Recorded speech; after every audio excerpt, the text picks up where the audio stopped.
Hello, I'm Hannah, and this is Hannah's Books. Welcome to another Reads and Rambles, where I talk at very irregular intervals about bookish and non bookish things going on in my recent life. The biggest news is that I have had the opportunity to write reviews for forthcoming books for various publications. Much to my pleasure, but also much to my surprise, I've had far more opportunities to write this month than I was expecting. I'm not talking about a huge number of reviews like Steve Donahue makes, but it still feels like a lot to me. I'm really loving the process of writing formal reviews, but I'm afraid it's complicated my booktube life in a couple of ways. First, I can't really talk here in detail about what I've read, at least not for a while, since I promised that discussion to another venue. But even more relevant is the fact that my reading is slower than it used to be, as I try to be super careful as I make my formal critiques, and that my writing is pretty much as slow as it's ever been, but there's more of it now. Both of these things are eating into my time for BookTube, for reading books I can talk about in detail here, for filming, given that my introverted personality and camera shyness really means I have to both prepare and edit as well as film, and even for watching and commenting. Frequently, I listen to BookTube through earphones now as I lie in bed at the end of the day and rarely comment at those times. Anyway, I'm really hoping that with practice, my writing will get faster and that I'll have a bit more confidence about reviewing even when I'm reading at a normal speed. We'll see. So today, I want to first share some not especially bookish activities and then some more literary ones.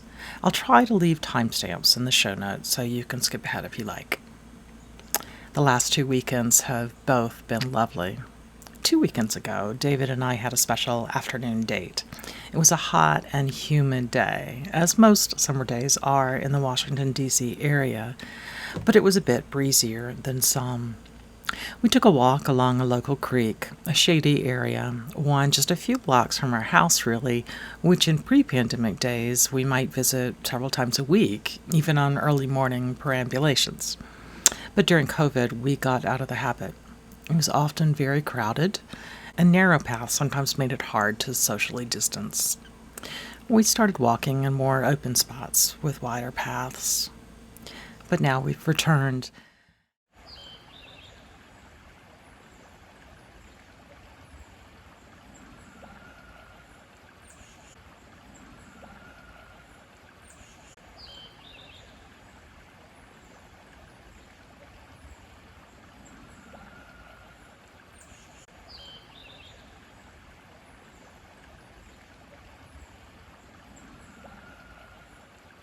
And what should we find almost hidden off the path but a handmade labyrinth?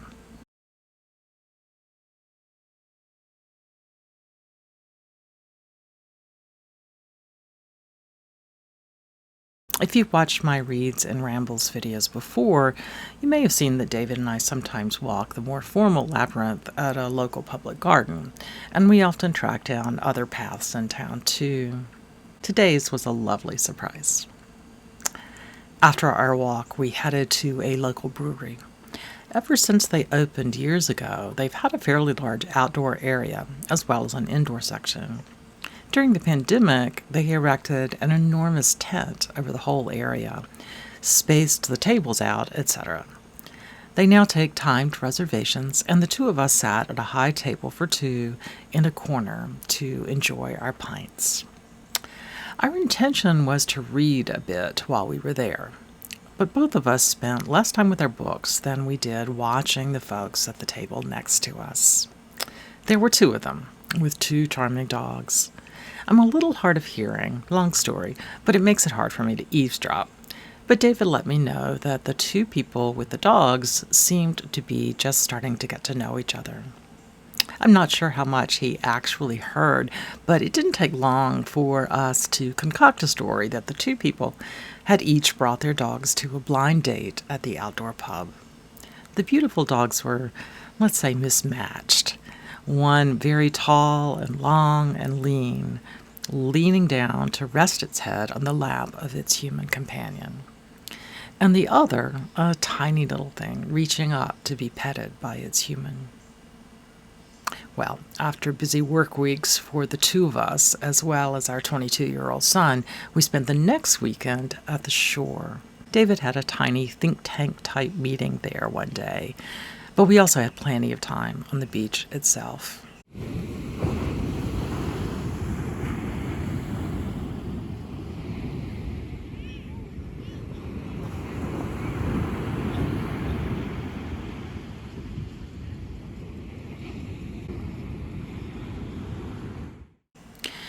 I say plenty of time because all three of us came back with a bit of sunburn.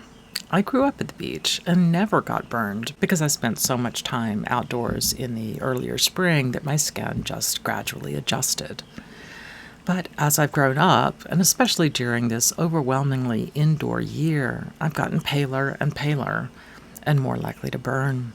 I made sure my shoulders were covered and I fastened on my giant sun hat, but the sun found its ways. I came home with bright red arms and knees. I said that this section of the video wasn't going to be bookish, but actually I got a distinctly bookish tan. I was sitting in a beach chair, holding a book up, so the sunburn has a particular pattern. When I straighten my arms, the inside of the crook is still bright white.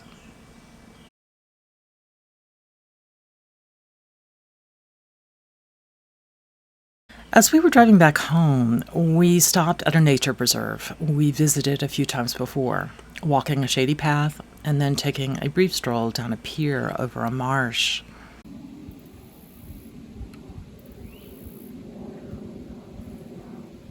At the end of the pier was a park ranger, I guess, talking with what seemed to be a journalist, explaining the rapid shifts they were seeing in the park caused by climate change. I won't go into great detail here, but the story basically involves what is more or less a version of a native species completely taking over because of the unexpected change in the temperature habitat. Only a decade or two ago, many of us older fogies living in the United States were imagining that we would not see many of those changes in our own lives. We knew that our young children, or at least our grandchildren, might. But for so many people, climate change felt fairly distant and removed. We thought we had time. And now we're already seeing the beginnings of that chaos all around us. Okay, onto a little bit more about my reading. This month has been a wonderful Jane Austen July. And while I haven't been able to spend as much time as I would like reading Austen, I have enjoyed the celebration. In my last Reads and Rambles, I think, I mentioned how much my family enjoyed watching the 1995 film version of Sense and Sensibility starring Emma Thompson and an amazing team of other actors. Since then, David and I enjoyed the 2008 screen adaptation, which was also wonderful. In some ways, it follows the book more closely, although it doesn't have the absolute sparkle that the early version has. I've also been listening to the audiobook of Sense and Sensibility in the evenings occasionally, just a chapter or two each night, and really enjoying it. I have up both the version by Rosamund Pike and the one by Juliet Stevenson, and can't decide which one I like best. They're both great. Honestly, the end of the book is the part I'm most looking forward to reconsidering, and at least the way I remember it does not fit with either of the film adaptations. I'm being cagey here because of potential spoilers, although I really don't think it would be a spoiler in any way. But the book Austen Years by Rachel Cohen, a book I read last year during Jane Austen July, I think, really made me consider in a new way the decision Jane Austen makes about how to wrap everything up. I'm looking forward to getting to that point soon. Although my plan, or rather my hope, was to read a bit of the journals of Dorothy Wordsworth this month, along with a biography that compares the lives of Austen and Wordsworth, I'm afraid I have not gotten to them. I suspect I will not be able to before the end of the month. But there are some other booktubers who are addressing some of the same issues that had been interesting me. Let me steer you to Jennifer Brooks' wonderful discussion, The Romantics and Jane Austen, and to Catherine's videos over at Taking Tea with Catherine. I'm looking forward to whatever else the two of them might be putting out this month. As for me, if I can fit it in, I may be responding to 2 or possibly even 3 different Jane Austen related tags in the coming days. And just a brief teaser.